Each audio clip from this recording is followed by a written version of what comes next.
So I'm going to make this short and I'm going to make this quick. I have played both versions of the game, Pokemon Violet and Scarlet, for my Nintendo Switch. I played both of these games to try them out, and they are both awful experiences. The thing about it is, look, I don't expect Game Freak, or the Pokemon Company for that matter, to put out an amazing game that has 4K visuals or anything like that. I don't expect it to look as good as, say, Xenoblade Chronicles 3 in terms of depth and art style. I just want my Pokemon game to run properly. That's really the bare minimum, and that should be the bare minimum for anybody that plays a video game, is that it works the way it's intended. Pokemon Scarlet, Pokemon Violet do not.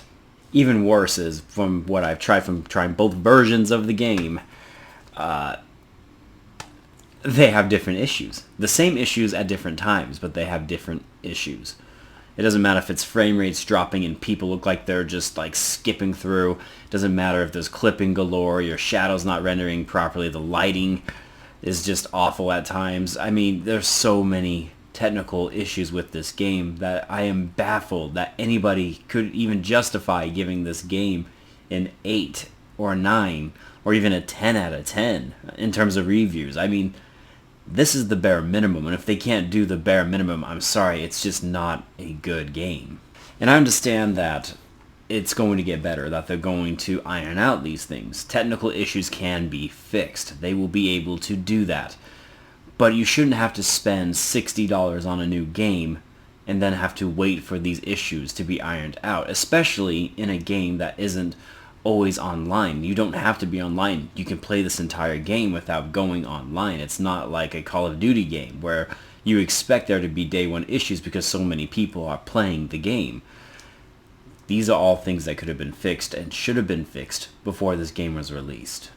The worst thing about this, though, is I convinced my friend to buy this game because we were going to play it together, and he has ordered it, and I told him to hold off playing it because it's not ready yet. It's still technically not ready yet, and I mean technically in a literal sense.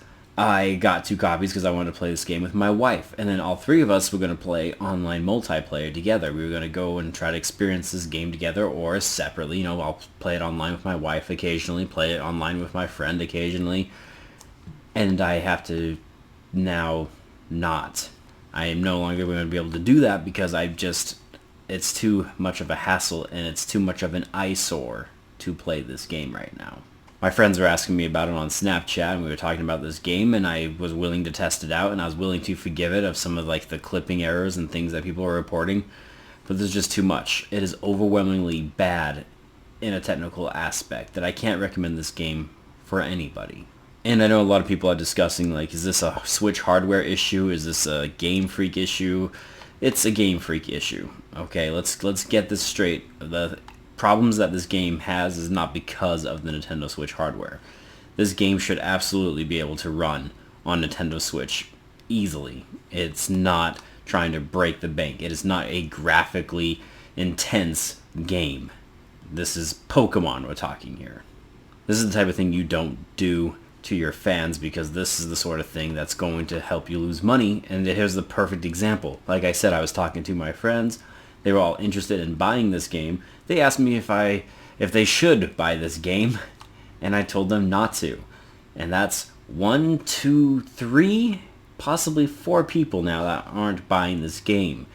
I know a lot of people are still going to buy this game, and that's going to sell really well, and it's going to look great. But just know that on the surface, for everyone that's buying that game, you have someone like me that just cost Nintendo and Pokemon Company $240 or so. $60 a pop. And if those 4 people, that's $240 that they're not getting. Think about that for a second. As well as this game is going to sell, just think how much better it could have if they had put out at least a polished product. And I'm not mad. I'm not going to go on this huge rampage and tear it apart and call out Pokemon and say, hey, let's go on a strike and stuff. I'm not mad. I'm just disappointed in the outcome, and I hope Pokemon Company and Game Freak in the future will do better. That when you release a game, you need to make sure it's finished. I know you have a lot of heavy timelines, but that's no excuse to put out a piss poor quality product like these two. So that's my thoughts, guys. That's all I wanted to say. Let me know in the comments down below how your experience with the game has been going. Hopefully yours has been much better than mine, because I quit.